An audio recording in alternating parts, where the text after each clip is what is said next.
Lulu అంటే లొల్లే అంటే ఆ లొల్లి కాదు లుల్లు, లేకపోతే లూటీ ఫండి అనొచ్చు. లుల్లు కూడా వచ్చేసి లొల్లి పెట్టి లూటీ చేసుకొని పలాయనం చిత్తగించడానికి రెడీగా ఉన్నాడు. ఇప్పుడు లూలు అనేది ఏంటనేది కొద్ది సేపట్లో చూద్దాము. వీడు చెప్తాడనమాట, వీడికి ఏం అవ్వచ్చు తెలియదు కానీ వీడు చెప్తాడని వినిపిస్తాను చూడండి. లూలు మాల్ వచ్చింది అని చెప్పేసి నిన్న వచ్చేసి ఆడెవడో లూలు మాల్ వచ్చి చంద్రబాబు కలుసుకున్నాడంట.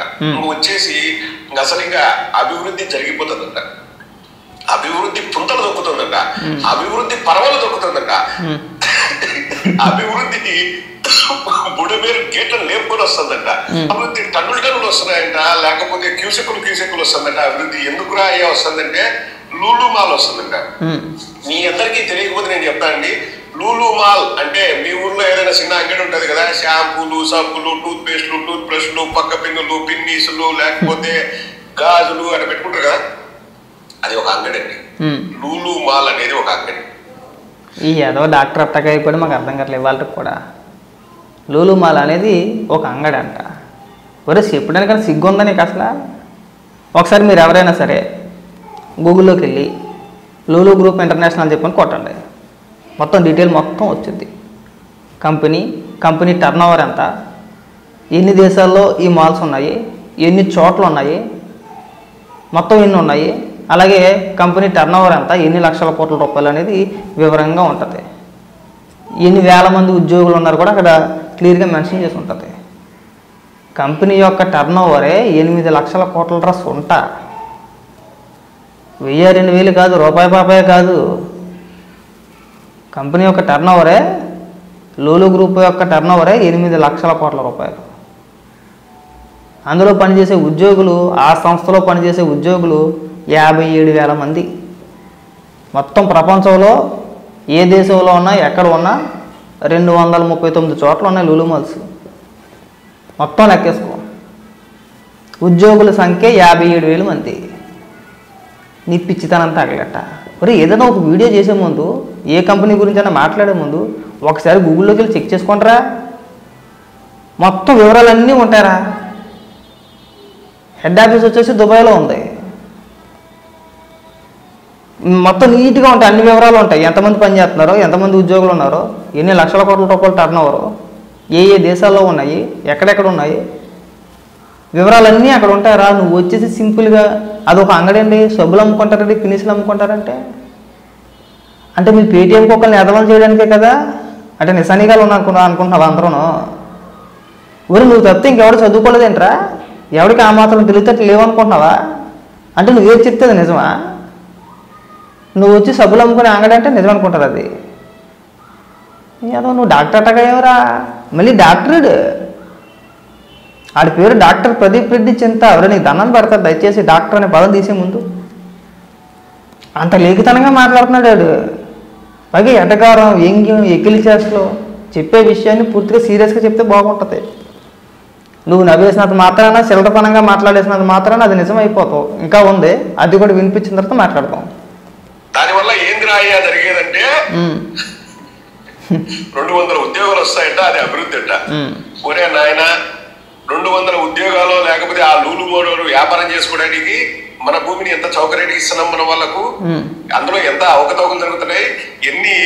ఈ యాదవాళ్ళకి ఏంటంటే జగన్మోహన్ రెడ్డి జీవో ఇచ్చేసి ప్రజల సొమ్ముని, ప్రభుత్వ సొమ్ముని సాక్షికి కట్టబెట్టేసినప్పుడు మాట్లాడరు యాదవలో. సాక్షి పేపర్ వల్ల ఇదిగో ఇక్కడ దరిద్రం ఉంటుంది నా ముందే, నాకు వచ్చి ఫ్రీగా ఇస్తానని కానీ నేను తీసుకుందాను, ఎందుకంటే ఒక్కోసారి తీసుకొస్తా. ఈ దరిద్రం ఉంది కదా, ఈ లోఫర్ దానికి ఒక జీవో రిలీజ్ చేసాడు. ప్రతి ఒక్క వాలంటీర్కి నెలకు 200 రూపాయలు అదనం ఈ సాక్షి పేపర్ కొనడానికి, ప్రజల సొమ్ము. మరి దీనివల్ల ఏంట్రా ఉపయోగం? ఎవరికి ఉపయోగం? దీనివల్ల ఎవరికి ఉపయోగం? 440 కోట్ల రూపాయలు యాడ్ల ద్వారా దీన్ని కట్టపెట్టేట్రా, 440 కోట్ల రూపాయలు. అది కాకుండా జీవో ఇచ్చేసి నెలకు 200 రూపాయలు చొప్పున ప్రతి ఒక్క వాలంటీర్కి, 2,50,000 మంది వాలంటీర్లకి నెలకు 200 చొప్పున ఇచ్చేసాడు. సాక్షి పేపర్ కొనుక్కోండి మీరు, ప్రజలకు వివరించండి అని చెప్పేసి అని ప్రజల సొమ్ము దీన్ని కట్టబెట్టారా పోరంబోకి ఎట్లా. దీనివల్ల ఎవరికైనా ఉపయోగం ఉందిరా? దీనివల్ల ఎవరికి ఉపయోగం రా? నీకు, మీ జగన్మోహన్ రెడ్డికి. మరి అప్పుడు మాట్లాడలేదేరా? వీళ్ళు ఏడు పంతే లాస్ట్లో ఎలా కొడతాడు నాకు అప్పుడు అర్థమైంది. అది కూడా వినిపిస్తాను చూడండి. రూపాలు ఉంటాయి, అవన్నీ చంద్రబాబు నాయుడు తెలియంది కాదు. కానీ ఇప్పుడు తెలుగుదేశం వాళ్ళు పచ్చ కుక్కలంతా ఇప్పుడు కామెడీ చేసేది ఏంటంటే లూలు, ఆ పేరు పలకాలంటే కష్టం ఉంది, లూలు మాల్ వచ్చిందంట, అభివృద్ధి జరిగిపోయిందంట. ఇంకా ఆంధ్రప్రదేశ్ లో పూర్ టు రిచ్, ఇంకా పేదవాడు అన్నవాడే ఉండడంట. ఇంకా లూలు మాల్ వచ్చి ఏడొచ్చింది, వైజాగ్ లో పెడతారు ఎడమని తెలుసు. మా ముద్దనూరు నుంచి వైజాగ్ పోయి లూలు మాల్ పోయి అంగట్లో సరుకులు తీసుకుని రావాలన్నా, దాన్ని మేము అభివృద్ధి అని చెప్పుకోవాలన్నా. అది ఏడుపు. ఇంతకీ ఏడుపు ఏంటంటే లూలు మాల్ వైజాగ్లో పెడుతున్నారని చెప్పేసి నా ఏడుపు. ఏమన్నా తలతోక ఏమన్నా ఉందరా? ఒరే పరిశ్రమ రాష్ట్రంలో ఎక్కడ వచ్చినా కానీ మన రాష్ట్రమే బాగుపడుద్దిరా, మన రాష్ట్రంలో ఉన్న వ్యక్తులే బాగుపడతారా, మన రాష్ట్రంలో ఉన్న యువతకే ఉద్యోగాలు కలుగుతారా, పనిచేసేది మన రాష్ట్రంలో ఉన్న వాళ్ళే కదా. నిన్ను అక్కడి నుంచి ఇక్కడికి ఎవరు రమ్మన్నాడరా? ఆడెవడో ఒక మేధావి ఉన్నాడు, ఒక ప్రొఫెసర్, ఆడు అలాగే మాట్లాడాడు మొన్న. నువ్వు ఎక్కడో అన్నా క్యాంటీన్ పెడితే నేను 500 రూపాయలు ఖర్చు పెట్టుకుని వచ్చి అక్కడ తినాలని అడిగాడు.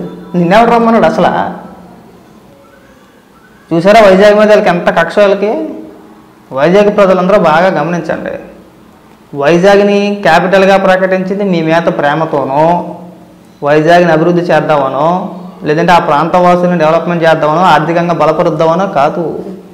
అక్కడున్న భూములు కొట్టేయడానికి, అక్కడికి ఏ పరిశ్రమలో రాకుండా, ఎలాంటి పరిశ్రమలు రానకుండా చేసి, వచ్చిన పరిశ్రమలు తరివేసి అక్కడ భూములు కబ్జా చేశారు. ఆ విషయం మన అందరికీ తెలిసిందే. ఇప్పుడు కూడా పరిశ్రమలు వస్తూ ఉంటే మేము వైజాగ్లో పెట్టుబడి పెడతాం, మాకు అనుకూలంగా ఉంటుంది, పోర్ట్ ఉంది దగ్గరలో, మాకు ఇన్పుట్ ఎక్స్పోర్ట్కి బాగుంటుంది, ఆ ఉద్దేశంతో మేము పరిశ్రమలు పెడదామని చెప్పి అనుకుంటుంటే వీళ్ళు వైజాగ్ మీద విషయం కక్కే ప్రయత్నం చేస్తున్నారండి. లిటరల్లీ వైజాగ్కి ఎలాంటి పరిశ్రమలు రాకూడదు, బోడిగుండి అయిపోవాలా. లాస్ట్లో డైలాగ్ విన్నారా? నేను మా ఊరి నుంచి వైజాగ్ రావాలా అని అడుగుతున్నాడు. ఆడ అభివృద్ధి గురించి మాట్లాడేస్తున్నాడు, ఆ డెవలప్మెంట్ గురించి ఆడు మాట్లాడేస్తున్నాడు. అబ్బో అభివృద్ధి అంటాడు. రాష్ట్రానికి ఆదాయం పెరిగితే ఉదాహరణకి పరిశ్రమలు వచ్చి పెట్టుబడులు పెడతాయి, ఉద్యోగ అవకాశాలు కల్పిస్తాయి, రాష్ట్రానికి ఆదాయం పెరుగుద్ది.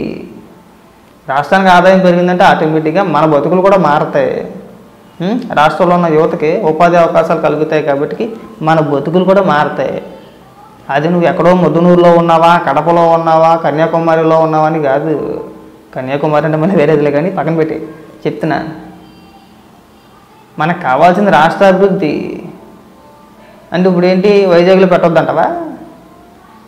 ఇంత చిల్లరతనంగా ఎలా ఆలోచిస్తున్నారా మీరు? నువ్వు డాక్టర్వే చెప్పు, వైజాగ్లో పెట్టడం మాకు ఇష్టం లేదని చెప్పు, విజయవాడలో పెట్టడం మాకు ఇష్టం లేదని చెప్పేస్తాను. మీ ఊర్లో పెట్టేస్తే ఓకేనా? మీ ఊరు తీసుకొచ్చామంటావా? కొద్దిగా లాజిక్గా మాట్లాడంటారా, విషయం కక్కే మాకంటారా. వచ్చే పరిశ్రమలు రానివ్వండి, పైగా పెద్ద పెద్ద స్టేట్మెంట్లు, మా అన్నొత్తే మేము తరివేస్తాం, జగన్మోహన్ రెడ్డి వస్తే మళ్ళీ పరిశ్రమలు అన్నింటిలో కూడా తరివేస్తారంట. రేపు చదువుకున్న యువత ఉన్నారో, ఉద్యోగాలు లేక అల్లాడిపోతున్నారో, వాళ్ళ భవిష్యత్తు ఏంటో వాళ్ళకే దిక్కు దివాణం లేదు, వాళ్ళకే ఒక అర్థం కాని పరిస్థితుల్లో ఉన్నారు. చంద్రబాబు నాయుడు గారి హయాంలో కొన్ని పరిశ్రమలు తీసుకొస్తే మీరు వచ్చి వచ్చినన్నింటినీ తరివేశారు. మనకి ఇక్కడ ఉపాధి అవకాశాలు లేవు. కొన్ని ఆ ప్రయత్నాలు తీసుకు అడుగులు వేసారంటే అది కూడా వేయలేదు మీరు. జగన్మోహన్ రెడ్డి 5 ఏళ్ల కాలంలో పరిశ్రమలు తీసుకొద్దాము, ఉపాధి కల్పిద్దాము అనే ఆలోచన చేయలేదు. చాలామంది యువకులు చదువుకున్న వాళ్ళు పెద్ద పెద్ద చదువులు చదివి హైదరాబాద్ అని, బెంగళూరు అని, లేదంటే చెన్నై అని, లేదంటే ముంబై అని ఇతర రాష్ట్రాలకు పోతున్నారు ఉద్యోగాలు చేసుకోవడానికి.